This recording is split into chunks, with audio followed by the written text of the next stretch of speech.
morning, everyone. I'm Kathy, for those of you who don't know me. Whilst a few people might join us as we go through, I'm really keen to kick today's session off. For those of you who don't know me, I'm Kathy Ramsey, Partnership Manager here at the Tourism Industry Council of South Australia. Our In Conversation series is a program undertaken monthly to keep the South Australian tourism industry and stakeholders engaged and informed. I've had the pleasure of delivering this over the last 18 months, and yeah, we're excited to bring you another new speaker today. Before I introduce Andrew, however, just a couple of housekeeping messages. I've popped it up on the chat function as well, but please keep your microphone muted. Use the chat function. Any questions, anything, nothing's too silly.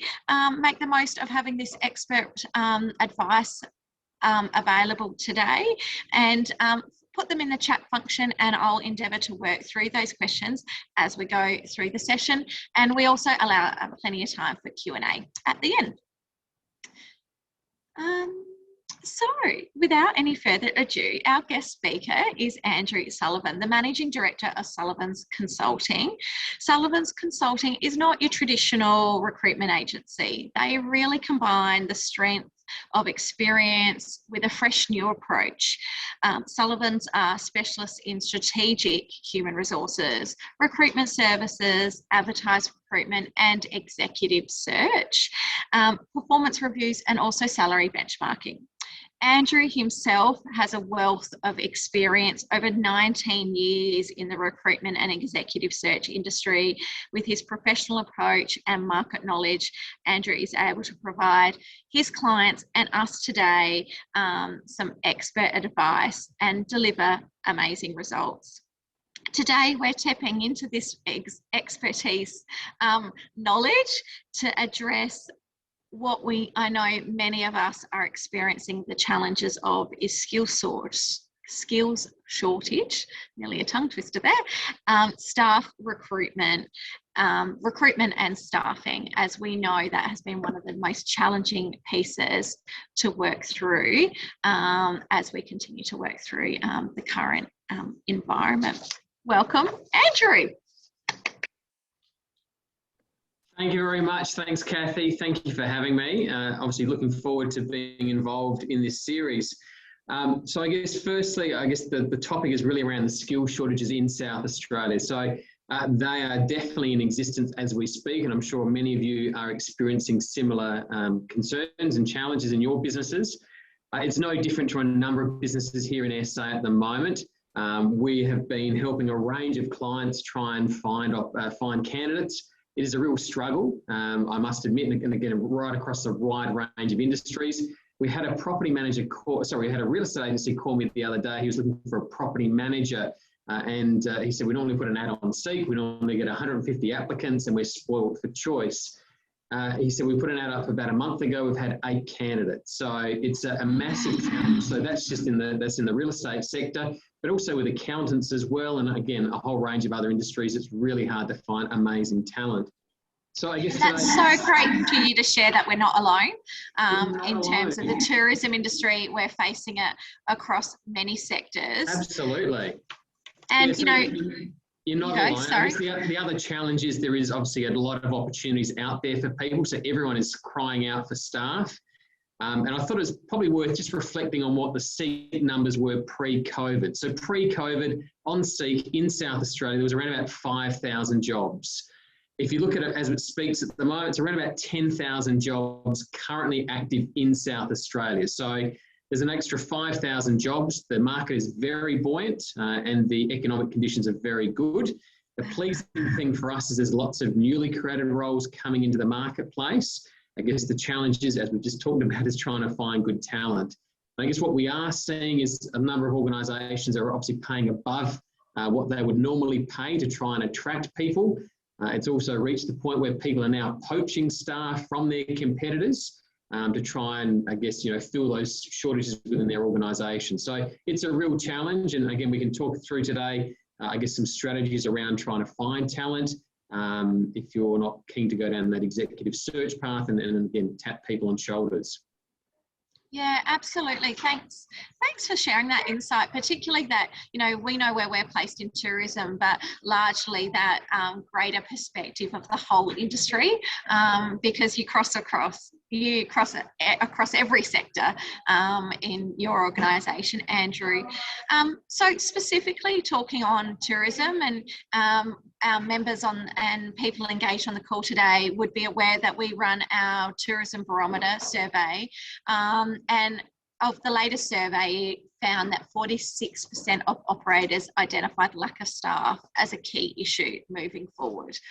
And we also know how labour markets work quite similarly to capital markets. And you sort of touched on, it's easy sometimes to try and fix skill shortages to pay higher wages, but that's not necessarily a sustainable long-term result either. So I'm really keen on your perspective on how we can address this skill shortage and really, those underlying issues of, retaining staff and providing lucrative employment opportunities in a highly competitive market like you touched on.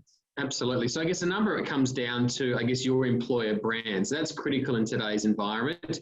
I guess what we are finding is that candidates are doing their due diligence on employers more than they've ever done before. And again, there's a whole range of platforms out there for people. Seek have a little thing, if you're looking at an advertisement on Seek, there's a little ranking there that previous people that have worked in that organisation rank the employer. So this is having a massive impact on whether people come to your organisation. There's another platform called Glassdoor, which is very much a review site for organisations. So it might be worth checking out your organisation on there. It might not be on there, which is probably a positive thing. But I guess also factoring in some of these disgruntled employees have obviously left reviews on your business. There's also interview tips and the sorts of questions that you're likely to get asked at an interview if they were to come for an interview with you. So just keep that in mind and keep that in the back of your mind. I guess, as I said, it has reached a point, particularly across the professional services sector, where, again, organisations are now starting to poach people from other organisations. So I think, again, and I talk about this a lot with our clients, it's around tapping into grad programs. And again, it's maybe worth putting that into consideration. A few years ago, obviously pre-COVID, grad programs were definitely downsized and people weren't bringing the staff through that they used to bring through. So we're now seeing organisations try and encourage graduates to come back to their organisations. In fact, they're actually growing their graduate programs. The other thing is employer of choice. What did you do during COVID? A lot of these questions do get asked by candidates at interviews, and a lot of that's around flexibility. Candidates these days do want flexibility. They don't want to be stuck behind a desk or behind a counter for long periods of time. They want a bit of flexibility. They want to be doing other things within the organisation, and maybe it's a role where you're doing sometimes at the front counter, the other times you're doing some social media and marketing in the background. Maybe it's doing a bit of bookkeeping, but again, candidates are wanting something a little bit different. The other thing is obviously, there is a whole range of opportunities out there in the marketplace for people that are well paid. So again, you're competing against these opportunities. For one example is obviously traffic controllers. It's a growing sector and they're trying to find good people. They're well paid positions. Some of the traffic controllers out there are obviously receiving a significant amount of money. They're doing great work. So people are deciding that maybe they want to go out and be in the open air and enjoy the sunshine, maybe not today, but instead of being stuck behind a desk or behind a counter or being in an office. Yeah, I think that a couple of things you touched on are really important there, but COVID has seen people do that, I suppose, sea change with employment, looking at, more than anything, employers, I probably would say, have been open to exploring skill sets across different industries. And now employees are looking for those opportunities. But I think it's really important, a couple of things you touched on there, Andrew, was about branding and positioning your organisation as an employer of choice. And it might not necessarily all be associated to a wage, but other things that your corporate and social responsibility and that versatility you might offer in a role. There's lots of other things that make up your brand profile that is worth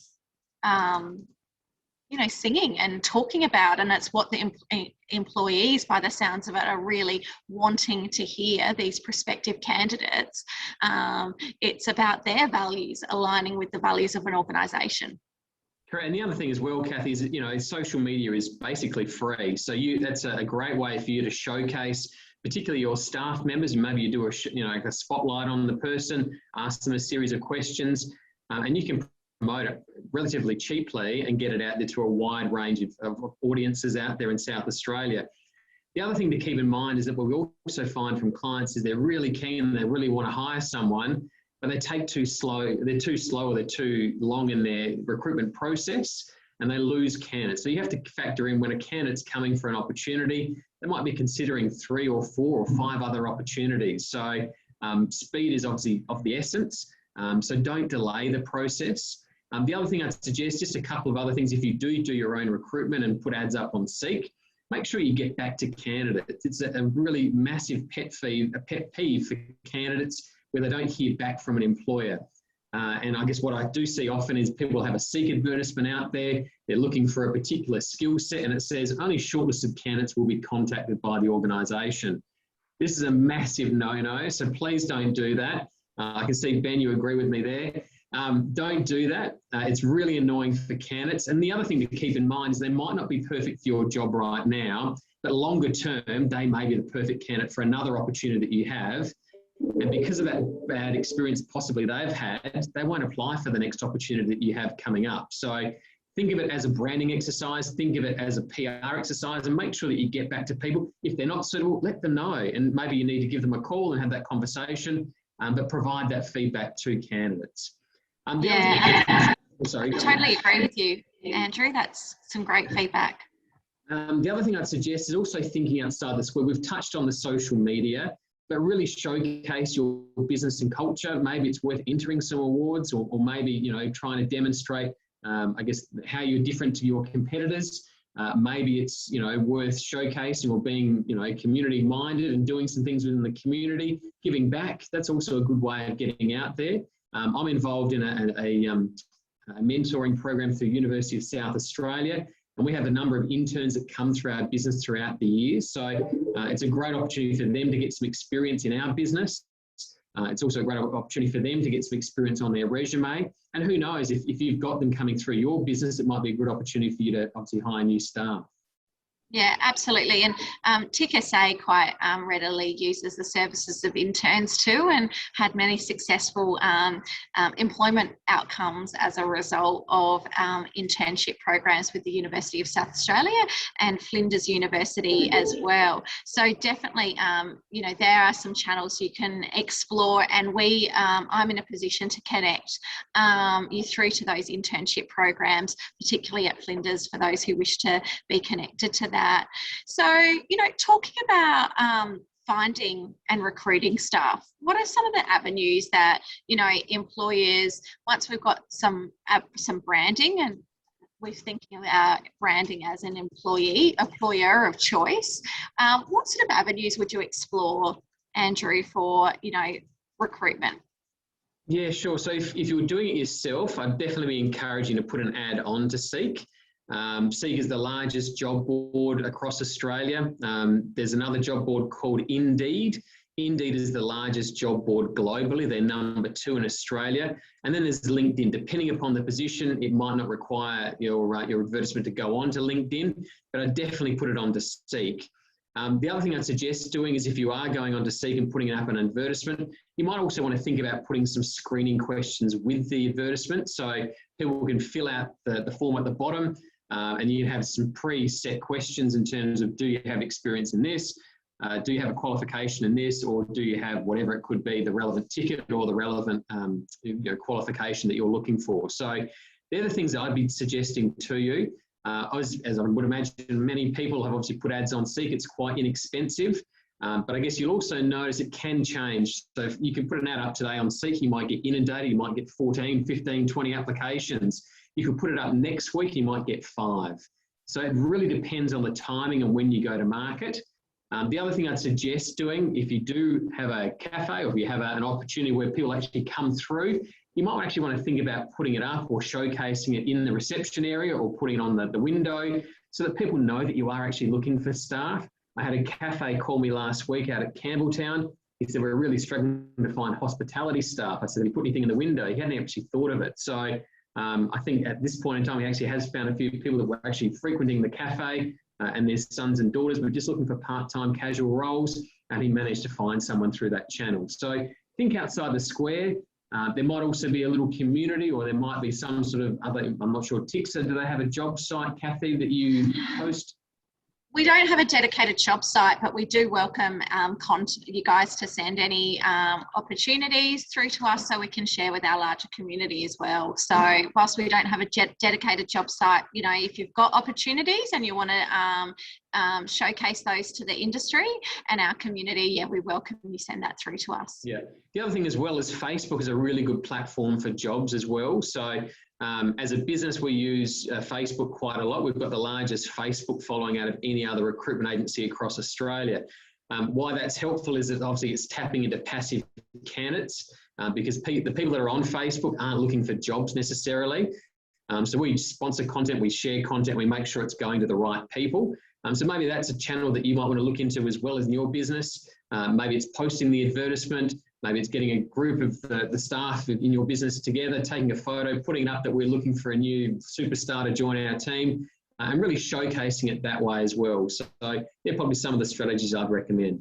Yeah, that's a great tip, especially to use socials, whilst we probably use it to talk about other messages, just to communicate the opportunities. You never know, you might have had a really great customer who would love to be the next one part of your team. So yeah, that's a really great really great little strategy there as well.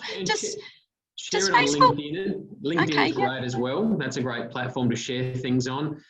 People definitely see it. So we share a lot of content, as you're probably well aware, Kathy. Yeah, absolutely. And does Facebook have, you know how LinkedIn has a dedicated jobs area? Does Facebook tend to do that, or is it more? It does. Yeah, it's become a little bit clever. So if you put up a Seek advertisement on Facebook, it'll take you through to the Facebook jobs site. And so there is obviously a platform within Facebook for jobs. So yeah, I think it's automatic, it just automatically happens. So yeah, check that out.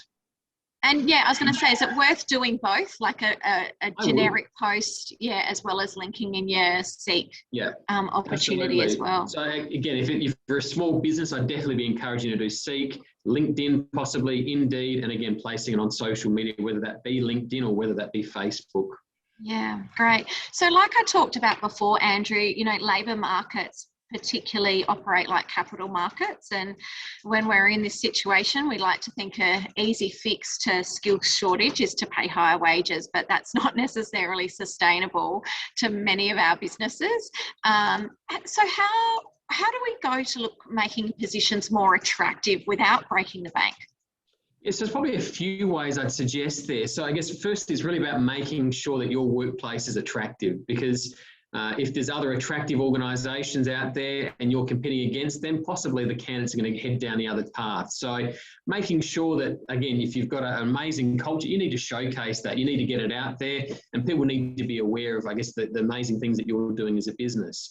The other thing as well is obviously maybe having some testimonials from staff. Maybe that's your strategy around social media, and having a quote from Kathy saying, this organisation is the best organisation I've ever worked for. It's amazing. We get flexibility. We get 3 days off of work, whatever it could be. But getting people, real life people, to actually talk about why they actually work. And maybe it's worth surveying your organisation and the staff. There's a range of platforms that you can use. TeamGauge is one of those, or even a Survey Monkey survey. So it is all anonymous. But maybe getting your staff to write down the things that they enjoy. And maybe that's part of your strategy to try and encourage new people to come and join your organisation. The other thing I'd suggest is, and I have seen a number of organisations actually offer an incentive to their existing staff if they encourage their friends or family members or connections to come and join their business. So if there is a particular skill set that you're looking for, and you know that your staff member Mary has a number of friends and she's in that sector and knows lots of people, maybe it's worth offering Mary a $500 voucher or a $100 voucher, whatever it could be, to encourage Mary to then promote the opportunity amongst her circle of friends and really try and encourage people to apply for the opportunity. The other thing as well, people are looking for training and education. They want development, and candidates are wanting that more and more these days. As I said before, flexibility is also another one people are looking for, and particularly having gone through COVID, I guess people have now become comfortable working from home, and I guess employers are demonstrating that trust and showing the trust that is required from an employee, and obviously making people work from home. The other thing I'd suggest is, as I said, people are doing reviews on employers, so make sure that maybe it's worth doing a social media audit. Maybe type in the company name and see what comes up in Google. Is there good reviews out there? Is there bad reviews? And then think about actually how do you actually counteract that, or how do you, demonstrate that you are actually an employer of choice. Yeah, absolutely. Some great tips there. So Andrew, when does it come to the time for us to use a recruitment agency? Our members are from large key stakeholders in the industry to the small SMEs. And you sort of touched on it earlier that you had a cafe come to you. Some people's mindset might be, I'm not really after that executive level. Given the situation we're currently dealing with in the climate, when should we use a recruitment agency? Is there a job that's deemed, too little or too small, or, what's your thoughts around that? Sure. So I guess if you have gone to market and you can't find what you're looking for, I'd definitely start looking at possibly engaging a recruitment agency, whether that be us or whether another organisation. But again, there's a whole range, and maybe what's worth doing is when you are on Seek and you've got your position listed on there, have a look and see who are the other agencies that possibly are recruiting similar positions. Because if they're recruiting in that industry, maybe they're the people that you need to speak to. And there is a couple that obviously focus on the hospitality sector, not so much on the tourism sector, but again, if you had any questions or concerns, please give me a call. And if it's not me, I'm happy to point you in the right direction. But I guess what we do find is people tend to do the roles themselves. They try and put it on Seek. 9 times out of 10, unfortunately, they don't find what they're looking for, or the calibre or the quality of candidates just isn't there. And they do come to us saying, can you help? And again, there's a whole range of things that we can do to try and help you. There's a couple of different options that we do. So it's not an expensive exercise. It can be really cost effective. And again, we can find and manage the whole process and take the stress out of it for you, because it is stressful. And the other thing is also overwhelming. So depending upon the role, you could be inundated with 100 applications or 10 applications. So there's a lot of work required. Yeah, and I think going back to something else you touched on earlier, Andrew, is about time.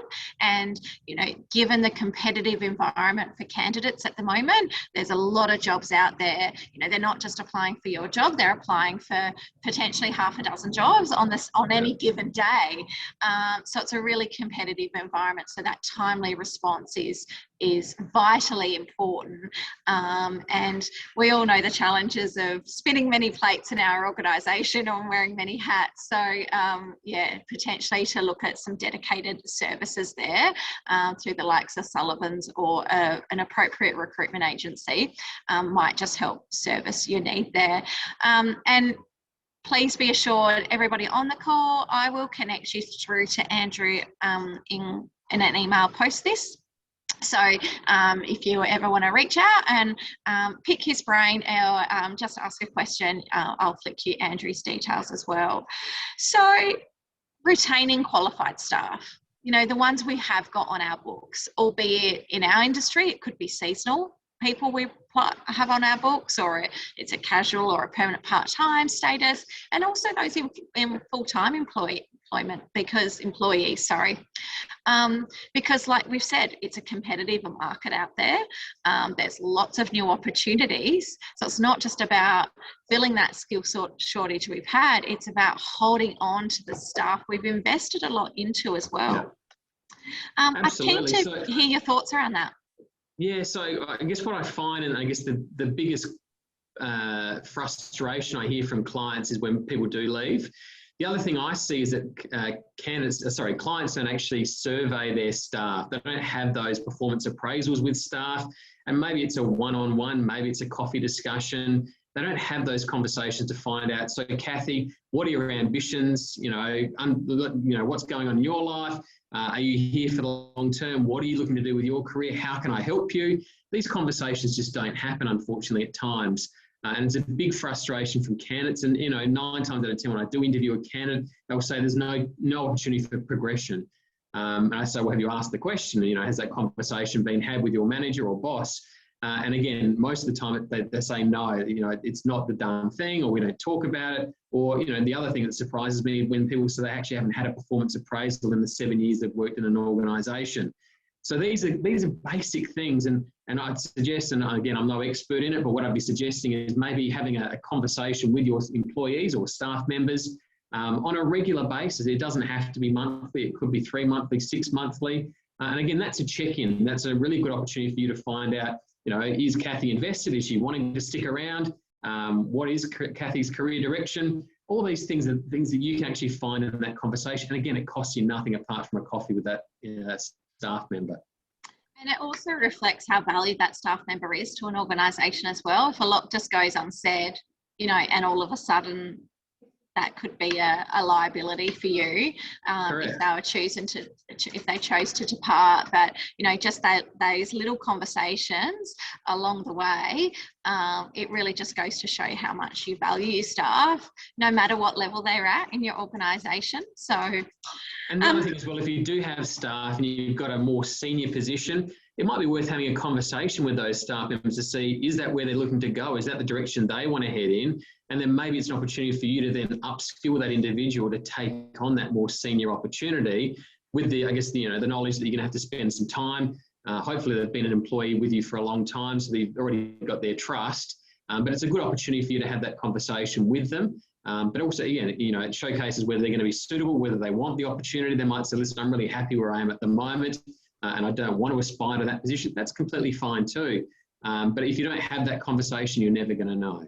Yeah, absolutely. And it's also taking your managers on the journey. So they're making sure they're having those smaller conversations with staff underneath them as well. So it filters down through every level of your organisation, no matter how big or small. Andrew, we've had an interesting question come through from Catherine around how should the recruitment approach differ the regional versus metro for an operator? And obviously, we're talking to people right across the state this morning in South Australia, and those regional operators, are they still looking at the same traditional platforms for recruitment? What are some alternative suggestions?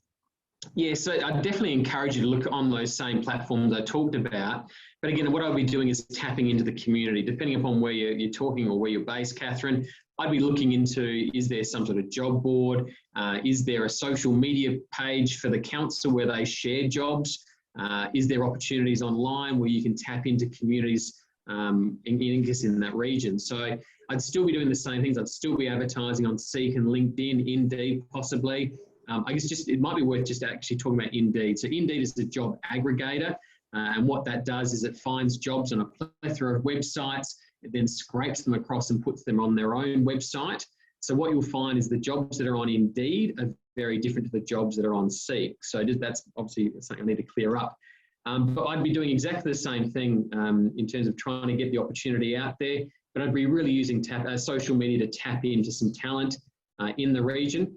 The other challenge is, again, we have a lot of organisations, particularly in the Riverland, trying to find fruit pickers. Obviously, the backpacker market is not here at the moment. So trying to find people that are prepared to go out there and pick fruit is a massive challenge. So obviously keeping in mind that the international talent isn't in the country at the moment. So there is obviously a number of challenges, and I can feel your frustration in terms of trying to attract people in regional areas. We did do a role recently for an aged care facility in Port Pirie, and we had to do a nationwide search to try and find someone who was prepared to relocate to Port Pirie. So it can be particularly difficult, and yeah, unfortunately, that would be my advice, is to really tap into the community. Oh, you're muted, Kathy. Oh, I am muted. I think I'd know this better by now. I've done many of these over my time. I was saying I think it's particularly important how you're talking about going to a nationwide search, especially when we're talking about regional communities, because it might not be attracting people. It might be attracting people from another state. from a regional community, because often there's that, migration that happens from state to state because people, like the feel of living and working in the country. So it's perhaps opening up your horizons there potentially as well. And we're seeing a lot of those people come back from the eastern states. And in fact, some of our roles, we actually have been targeting people from Sydney and Melbourne, particularly during the COVID period and when they've had their 3 or 4 lockdowns in Victoria. We have been, dangling the carrot with a couple of opportunities to see whether they're interested. And we've done that through social media. So, just trying to tempt them and see whether they're interested, but they're definitely moving across in their droves, as obviously the house prices in South Australia continue to skyrocket. Yeah, absolutely. And thank you, Joe. Joe from Regional Development Australia, York and Mid-North, has just shared on the group chat that they actually have a live job board and averaging 200 vacancies at the moment. So it goes hand in hand to what you're talking about there, Andrew. So she's opened the door there for anybody to connect with her at the Regional Development Australia, York and Mid-North, to put their job listing up there on her live board. Well, guys, unless we have any other further questions today, I don't know if really open for people to flick through any more questions. Do they want to ask Andrew while he's on the line before we look to close it up? Whilst we'll do that, I want to share something to you all guys about Andrew, and it probably goes hand in hand with what he's been talking a little bit today about his brand. But I'm just thrilled to announce that Sullivan's Consulting was awarded the Premier's Award for Corporate Social Responsibility at the South Australian Volunteer Awards, which only happened, I believe, on Monday, is that correct? Monday, yeah, correct. That's awesome. So what went behind that award, Andrew? Yeah, we've done a number of things. Thanks, Bronwyn. I can see you clapping. We've done a number of things within the community. Community is one of our values, and we're really strong on partnering with community organisations. Probably the biggest one is we've actually saved our not-for-profit and community clients around about $800,000 on commercial recruitment fees, and that's by offering them a significant discount on recruitment. The other thing that we do is we do a lot of volunteering. I'm involved with the CEO Sleep Out, which is tomorrow night. So pray for some good weather. I was going to ask you about that. So I've raised $11,000, and it's not too late to donate. And for every $50 that is donated, you have the chance to win 6 bottles of Rockford wines, which will be drawn tomorrow night. So that's part of what we do. The other thing is we obviously offer a number of services for job seekers. We have a career checkup on our website where people come to us and they want some advice, or they want to understand the South Australian job market, or they're looking for some interview tips. We provide that free of charge. So we do that, I guess, it's part of our strategy to partner with community organisations and really assist community in terms of trying to find opportunities. Oh, that's fabulous, Andrew. And so great to see you just wear your values proudly on your chest. Like, that's just amazing. Thank you. Really lovely. And amazing talent. Kathy, you're one of those talents that we've found to work with TiCSA. Absolutely. I have to say, Andrew, I'll put my hand up here. Andrew was successful in appointing me to TiCSA. So I'm a critical part of the success story here. So, which I'm proud to say. So, guys, probably a key few takeaways from me in hearing and in speaking to Andrew today is about brand and your profile and your positioning. And I think what I love about Andrew is he's absolutely practicing what he preaches here when he talks about, some of the great things he's doing in corporate and social responsibility, and really wearing his values on his sleeve and saying them loud and proud. So it's really making yourself be positioned as an attractive employer of choice. So that's one of the really key takeouts I can take away from today. So if there's no other further questions, which I don't think they are, I really thank you, Andrew, so much for coming on the line today. I know I've taken away a few tidbits, and I'm sure everybody else has helped gain some piece of knowledge that they can help in moving forward their business and some of the recruitment or skill shortage challenges they might be facing. And if you do have any questions, feel free to drop me an email. I'm happy to answer them. We'll give you a call and have that conversation. So yeah, the offer is there.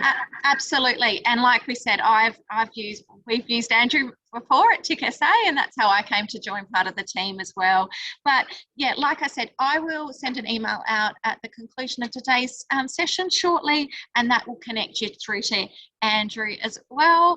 And good luck tomorrow night. It's going to be a coldie, but I think it's been how many years? This is your 4th year of doing the big. Fourth one, yeah, my 4th one. Yeah, it's so great. I take my hat off.